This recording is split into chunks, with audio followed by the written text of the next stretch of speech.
C'est un endroit où personne n'a vraiment envie de se retrouver. L'office des poursuites, ici celui du district de la Gruyère dans le canton de Fribourg. À l'intérieur, Office des poursuites de la Gruyère. Une quinzaine de collaborateurs qui a beaucoup de travail ces derniers temps. Est-ce que vous pourriez me donner votre date de naissance, s'il vous plaît? Une poursuite pour un peu plus de 4000 francs. Ça concerne le blocage de compte. Personne ici ne vous dira que c'est une vocation de travailler aux poursuites. Pascal Lauber se rêvait d'abord hockeyeur. Il dirige le service depuis 1999. Il s'inquiète des évolutions récentes.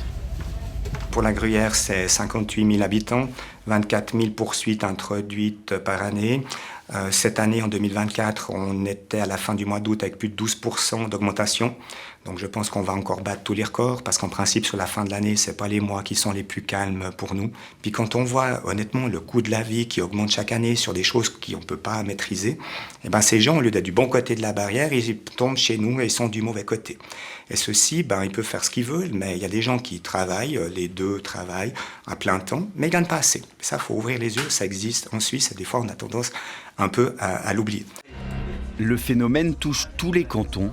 De plus en plus de romans sont prisonniers à vie des poursuites.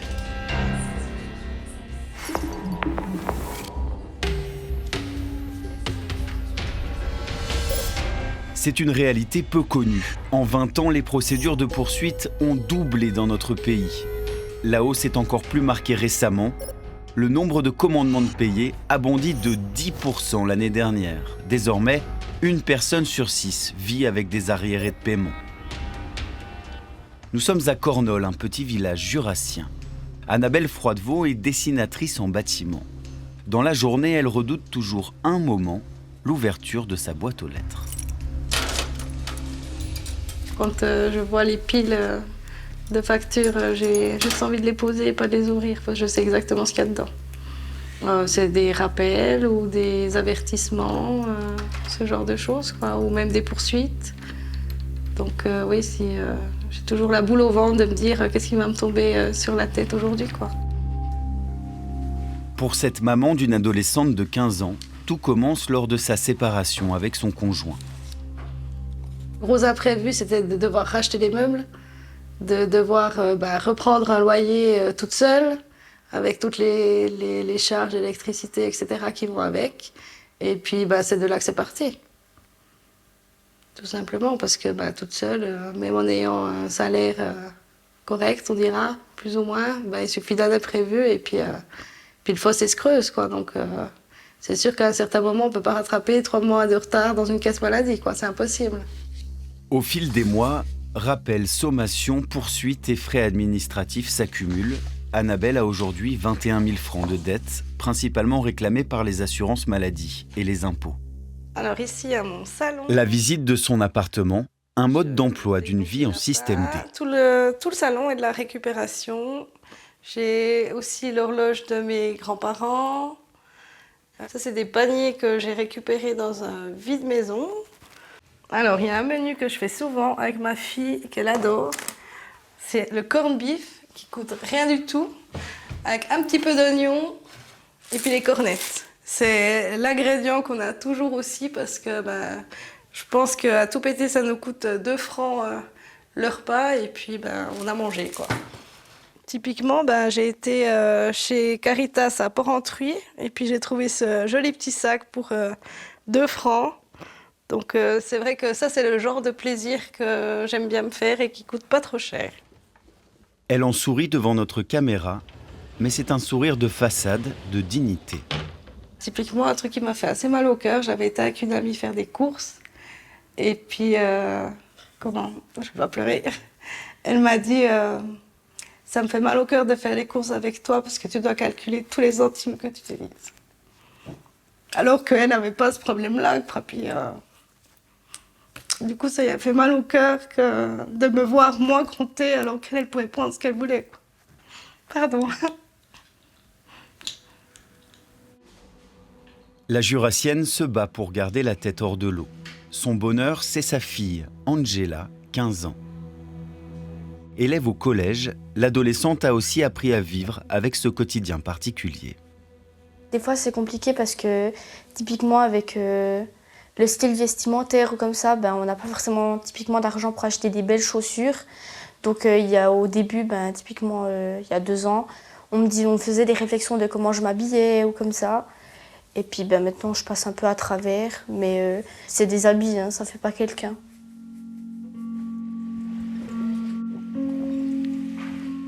L'Office des poursuites laisse à Annabelle juste le minimum vital, de quoi payer le loyer, la nourriture et d'autres charges obligatoires. Le reste de son salaire, de 3 500 francs, est saisi. Bonjour. Ça va? Ça va et vous? Oui, bien, merci. Ça me fait plaisir de vous revoir. Oui, moi aussi. Malgré que... Avec sa conseillère chez Caritas, elle échafaude des budgets serrés. Comment ça va? Ça va. Mais la réalité la rattrape toujours. C'est ça, vous êtes à moins 300. Et là, il n'y a encore pas les impôts. Juste ce qu'il ne fallait Chez pas Caritas, pour les demandes d'aide atteignent des records cette année. La directrice Estelle Cambert dénonce les discriminations croissantes dont sont victimes les personnes aux poursuites. Vous ne pouvez pas trouver un logement, vous ne pouvez pas changer d'abonnement de téléphone, vous ne pouvez pas commander sur certains sites internet, vous ne pouvez pas changer de caisse maladie si vous n'avez pas payé votre caisse maladie. Et puis même, vous pouvez perdre votre travail parce qu'il y a des employeurs qui exigent que leurs employés n'aient aucune dette. Et puis, si vous êtes en recherche d'emploi ou bien si vous cherchez un nouvel emploi, c'est hyper compliqué parce qu'il y a beaucoup d'employeurs qui demandent un extrait de l'Office des poursuites. L'enfer des poursuites vire parfois au drame. En novembre dernier, le gérant de ce fitness près de Morges se suicide devant des collaborateurs de l'Office des poursuites venus l'expulser. Sur les réseaux, les habitués du club crient leur colère. Paix à son âme. On pourra bientôt considérer les offices de poursuite comme des assassins. Pas la première fois que l'office de poursuite engendre des suicides, c'est même monnaie courante. Entre des créanciers avides de récupérer leur argent et des débiteurs aux limites de la pauvreté, le travail des offices des poursuites est délicat. Celui de la Gruyère, à Bulle, est le seul qui a accepté notre caméra. Tous les autres cantons ont refusé nos demandes. Clôturé. Où il existe. Ici, les collaborateurs essayent d'évaluer les revenus des gens aux poursuites. Le but, procéder quand c'est possible à des saisies de salaire ou de biens. Nous, on avait marqué que vous étiez donc indépendant livraison auprès d'Uber Eats. Ça, c'est toujours le cas ou bien maintenant vous avez un contrat de salarié? Contrat de salarié, À quel pourcentage? C'est à l'heure ou bien? c'est à l'heure. Et ça vous fait combien à peu près en moyenne, vous savez? À peu près entre 2000 et 2500. Alors je mets 2000, je vous demanderai les feuilles salaires, je vous ferai une liste, mais je mets 2002 en attendant, comme ça. Ce jeune homme est poursuivi par son assurance maladie. Il s'inquiète pour sa voiture. Et moi, parce que j'ai un véhicule en leasing là, que j'ai pris. Oui. Parce que moi, là, je fais de la livraison avec. D'accord. Je comptais commander ces taxis. Oui. Je dis qu'ils vont me... Si votre véhicule vous l'utilisez pour aller travailler et que votre activité est rentable, vous permet d'obtenir, on va dire, votre minimum vital, non, il n'est pas saisissable. Pour Élise, apprentie de commerce, âgée d'à peine 18 ans, les situations sont parfois compliquées à gérer. On peut payer par carte. Enfin, moi, je trouve qu'il y a deux côtés. Donc, il y a ceux qui veulent s'en sortir et qui essayent de s'en sortir. Et il y a les autres qui s'en foutent un peu, entre guillemets. Et puis, eux, personnellement, j'ai un peu moins d'empathie. Alors, pour les autres, moi, ça me fait quand même un peu de la peine les voir dans des situations comme ça, alors qu'ils essayent quand même de s'en sortir. Ça vous touche des fois ce qui se passe de l'autre côté du guichet? Ouais, donc quand je vois que la personne elle pleure en face de moi, après j'essaie quand même de rester focus travail, mais c'est sûr qu'après c'est toujours un peu de peine quand la personne elle pleure au guichet. Quand les gens ne répondent pas aux convocations, les huissiers vont sur le terrain. Cet après-midi, Damien part à la recherche d'un homme qui doit 5 700 francs à son assurance maladie. Le but, procéder peut-être à une saisie. Mais de plus en plus souvent, l'huissier enfile le costume de détective. Voilà, donc là, par exemple, pour la saisie qu'on a cet après-midi, le nom ne figure pas sur la sonnette. On voit qu'il reste des des places vides, donc on est obligé d'aller voir à l'intérieur. En plus, ça tombe bien, la porte est ouverte. Si sur une sonnette ou sur la porte, il y a ce nom-là. Damien inspecte toutes les portes des appartements. L'homme est introuvable. C'est chou blanc, comme on dit dans le métier. Pour le moment. Comment vous allez retrouver la personne? Ben là, par exemple, on va contrôler après, on va appeler au contrôle de l'habitant, faire des recherches de notre côté. Si tout d'un coup, il y a le nom, je sais pas, de son épouse ou d'un enfant qui pourrait habiter ici, et puis on revient à ce moment-là où on les convoque directement à notre bureau. La visite suivante est encore plus délicate. La personne poursuivie doit plus de 100 000 francs à une société de crédit. Elle craint notre caméra. Nous devons préserver son anonymat absolu. Endettée après la faillite de sa société, elle s'effondre devant Damien. En fait, j'avais plein d'espoir de me dire que ça allait aller. Puis je sais plus comment faire. Je suis désolé. Et vous n'avez pas d'héritage, de succession en cours? Malgré l'émotion, Damien doit quand même faire son travail. Et c'est depuis quand qu'il n'y a pas de revenus à peu près? Depuis mars. Donc février il y a eu, mais dès mars, plus de revenus. Hein. Produits courants, habits, nourriture, loyer, ça a pu être payé a priori jusqu'à maintenant avec de l'épargne des mois précédents, c'est ça? Un peu, ouais. Et puis ma maman Qui vous êtes? D'accord. À l'issue de la discussion, l'huissier ne saisira rien. Vous avez fait quand même un petit tour pour regarder? Exactement, on passe en revue les pièces et puis on constate si effectivement il y a de la liquidité ou des objets, des tableaux, des montres, des bijoux qui auraient une certaine valeur de réalisation. Dans ce cas-là, on les saisirait, mais ce n'était pas le cas dans la personne qu'on a pu voir avant. L'image de l'huissier qui vient prendre la télé, c'est terminé ça? Exactement. Pourquoi? De nos jours, c'est quand même un bien courant de consommation. Une télévision, les prix ont considérablement chuté aussi. Et on peut plus être amené à saisir ce genre de bien.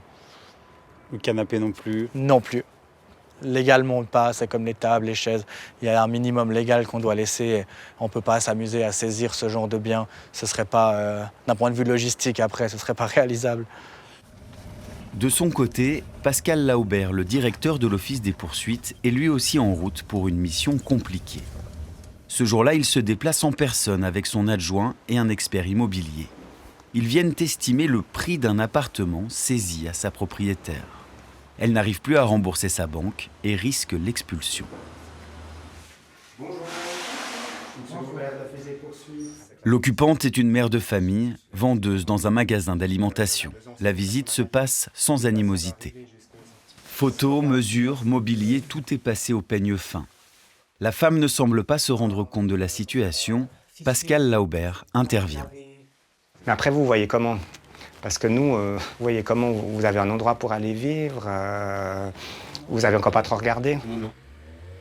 Parce que si nous on vend, je pense pas que le nouveau propriétaire va vous laisser comme locataire.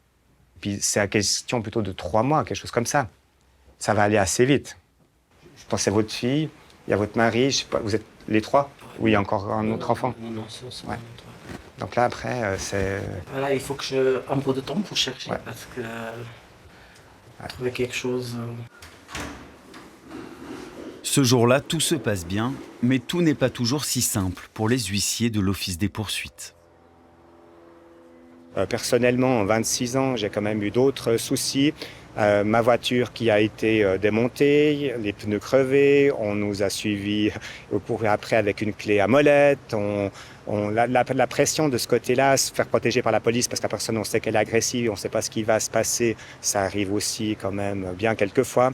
C'est pas toujours aussi bien que ce matin, mais c'est très souvent où les gens acceptent notre vision. Eric, tu n'auras pas trop de soucis? Non, À Cornol, dans le Jura, nous retrouvons Annabelle Froidevaux et sa fille Angela. L'adolescente est combative. Un jour, tout ira mieux, dit-elle. Elle a beaucoup bossé et même encore maintenant, elle bosse beaucoup pour vraiment qu'on puisse se faire plaisir, malgré le fait qu'on n'a pas forcément les moyens pour tout non plus. Donc toi, t'es fière de ta mère? Ouais. Moi aussi, je suis fière de toi, mon petit cœur. En attendant, Annabelle se démène et espère arriver un jour à se sortir de la prison des poursuites. Mon rêve, c'est pas grand-chose, hein. C'est juste liquider mes dettes, je ne sais pas, gagner de l'argent, juste les 22 000 pour régler ma situation, et puis j'ai besoin de rien d'autre. Être, en guillemets, normal et pouvoir mettre de l'argent de côté, partir en vacances. Je ne demande pas la lune, je n'aurai aucune utilité. Plusieurs projets de loi sont examinés en ce moment par le Conseil fédéral pour tenter de trouver des solutions au piège de l'endettement, mais le chemin est encore long.